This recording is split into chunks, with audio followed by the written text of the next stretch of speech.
네, 안녕하세요. 샤스파입니다. 오늘은 이 그랜저 기본형 모델을 한번 만나보겠습니다. 그랜저가 아파트 주차장에 서 있길래 어떤 분이 또 새로 뽑으셨나 했는데 현대자동차에서 기본형 모델로 차량을 한 대 뽑아온 것 같습니다. 그래서 그랜저 기본형 모델의 외관 리뷰는 유튜버들 사이에서 흔치 않았던 것 같기 때문에 이번에 한번 제대로 그랜저 깡통 외관 리뷰를 해보도록 하겠습니다. 이렇게 전면부를 딱 정확하게 보면 이게 깡통 트림인지 고급형 트림인지 쉽게 구분하기가 힘듭니다. 이유는 이제 외관에서 차이가 거의 없기 때문인데요. 헤드램프 같은 경우에도 기본적으로 프로젝션 LED 라이트가 달려있고 방향지 시등 같은 경우에도 데이라이트와 통합된 방식으로 LED 타입을 적용하고 있기 때문에 이 차량이 쉽게 고급형인지 아니면 하급 트림인지 구분하기는 힘듭니다. 구분할 수 있는 방법이 여기 있는데요.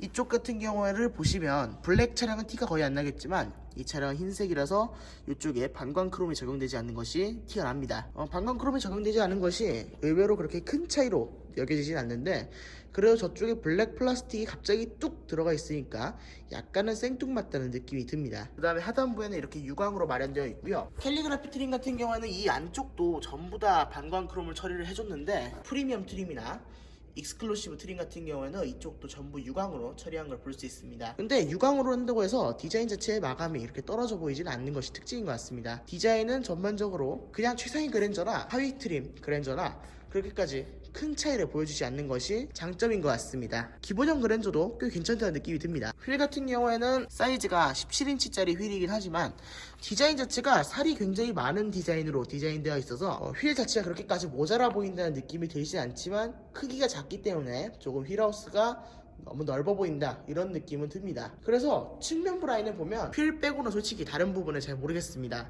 휠만 바꿔주면 최상위 트림의 그랜저를 충분히 따라할 수 있을 것이란 생각이 듭니다. 뒷부분 같은 경우에도 이 차량은 기본형 트림이기 때문에 약간의 차이가 있습니다. 일단은 캘리그라피 트림 혹은 상위 트림 같은 경우에는 리어램프 모양이 살짝 다른데요. 이 차량 같은 경우에는 전구 타입 방향 지시 등이 적용되어 있고 후진등도 전구 타입으로 적용되어 있는 모습이 보입니다. 이 위쪽에 하얀색 처리가 된 화이트 부분이 이제 제동등, LED 제동등으로 빨간색이 들어오는 부분인데요. 이거를 얼핏 멀리서 보기에는 티가 나지 않습니다. 티가 전혀 나지 않아요. 왜냐하면 이 밑에 쪽이 방향지시등 전구가 노란색으로 들어오긴 하지만 실제로 커버 같은 경우에는 빨간색으로 덮여있기 때문에 방향지시등을 켜거나 후진등을 작동하지 않으면 티가 나지 않도록 잘 디자인된 모습이 보입니다. 테일램프 입체감 같은 경우에는 동일하고요. 그 외에 뒷부분에서 차이점을 찾아보기 힘듭니다.